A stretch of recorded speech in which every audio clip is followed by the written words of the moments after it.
Hello, I'll be walking you through how to make a Prezi slideshow. First, you will need to create a free account. As I've already done so, this is the screen it takes you after logging in. The website will give you a variety of templates to choose from based on the content in the slideshow. I'll be choosing one from the sales category called Review Market.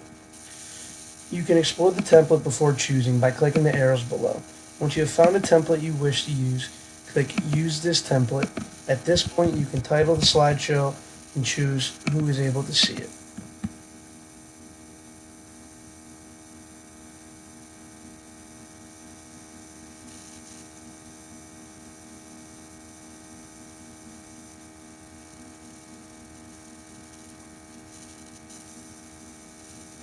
You can personalize a bit by changing the color of the background or the font of the wording and placement of the title.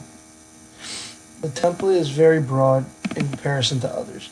You would write 4 key points and a few components of each, but you can always delete or add more and insert videos and pictures at any point. Once you've completed, you can save and share your masterpiece.